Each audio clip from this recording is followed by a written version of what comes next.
You are watching a Famicast video review of Arcade Archives Football Frenzy on the Nintendo Switch.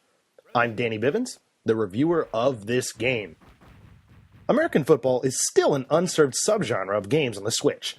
It shouldn't come as a surprise that Hamster is currently the only company carrying the torch with the sport on Nintendo's system. They are, after all, responsible for the first American football title on the Switch with Arcade Archives' 10-Yard Fight back in May 2018. Now comes the second American football game to appear on Switch, Football Frenzy. With Frenzy, we get a more modern, visually stunning experience compared to what we've seen with 10-Yard Fight. The game is clearly a visual stunner. However, there are some things that hold it back from being a must-own game. Football Frenzy doesn't feature any licensed teams or players, which is fitting for a 1992 release from a Japanese company. The game features fictional teams and no true player-specific names. Reading through the instruction manual gives some insight into the strengths and weaknesses of the teams. For example, the team called the Bisons have a really fast receiver, so if you're interested in utilizing a good passing game, that's a good team to pick. The Crushers have a great quarterback, but their other offensive positions aren't really anything to write home about. There are short introductions like this for all 10 teams in the game that go over these strengths and weaknesses. Now, of course, if you don't feel like diving into the manual, picking teams based on the name or cool-looking logo is also a way to go. The default controls in Frenzy can be kind of confusing. The in-game buttons are automatically mapped to completely different buttons that are found on the standard Switch controller, so some adjusting here in the options is definitely beneficial.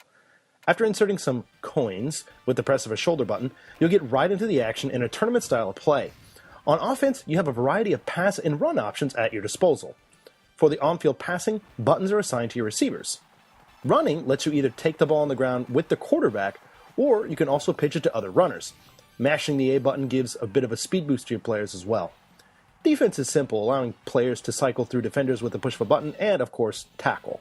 It's all pretty straightforward, and once you have the controls set in a way that's easy for you to understand, you're pretty good to go. Even with the controls being pretty straightforward, Football Frenzy isn't anything to write home about. Passing plays seem to be a bit overpowered and are usually a sure way of picking up first downs. The running game is hit or miss. While playing, I would usually get a 5-yard gain at best, but usually just get brought down in the backfield. Kickoffs are also kind of annoying. The computer can always get great deep kicks, but there doesn't seem to be enough time to mash the button for the power meter to get the ball anywhere close to the distance the CPU can achieve. All that said, gameplay isn't bad, it's just maybe average at best. And there are 4 game modes that can be selected here. The original game is available in both English and Japanese, and players can also play the high score mode or the 5-minute caravan mode. All of this is pretty standard when it comes to Hamster Arcade Archive releases on the Switch, so you probably know what you're getting at this point. As of right now, you can easily become one of the top players in the world, competing with the half a dozen or so people that have tried these modes. Good luck to you. The visuals in Football Frenzy are what really set this game apart. The brightly colored huge sprites simply look fantastic. The look of the game also varies slightly depending on what kind of play that you're running. If you opt for a pass play, you'll be treated with a more zoomed out view.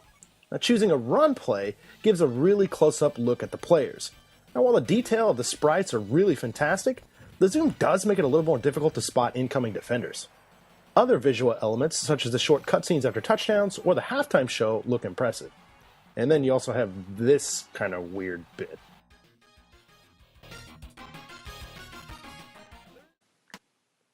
In typical Hamster fashion, once you turn off the default filter, Football Frenzy looks incredibly crisp. I'm still baffled as to why they always have some kind of filter on by default, but I don't know, it's not that hard to change, so it's not that big of a deal. But come on, Hamster, wake up. Football Frenzy is a phenomenal looking game that is somewhat lacking in the gameplay department. While it is more akin to what is expected out of a more modern American football game, it doesn't really stand out in any way other than the visuals. If you're really starved for some pigskin action on the Switch, right now, this is your best option. Holding out for a future release of another football game in the future might be a better option for others. Final score for Arcade Archives Football Frenzy on the Switch, 6 out of 10. For more reviews, podcasts, special videos, and a whole lot more, keep it locked to the Famicast on YouTube, and be sure to check out thefamicast.com. If you like what you see, please consider subscribing, and of course, you should probably hit that like button. Thanks for watching.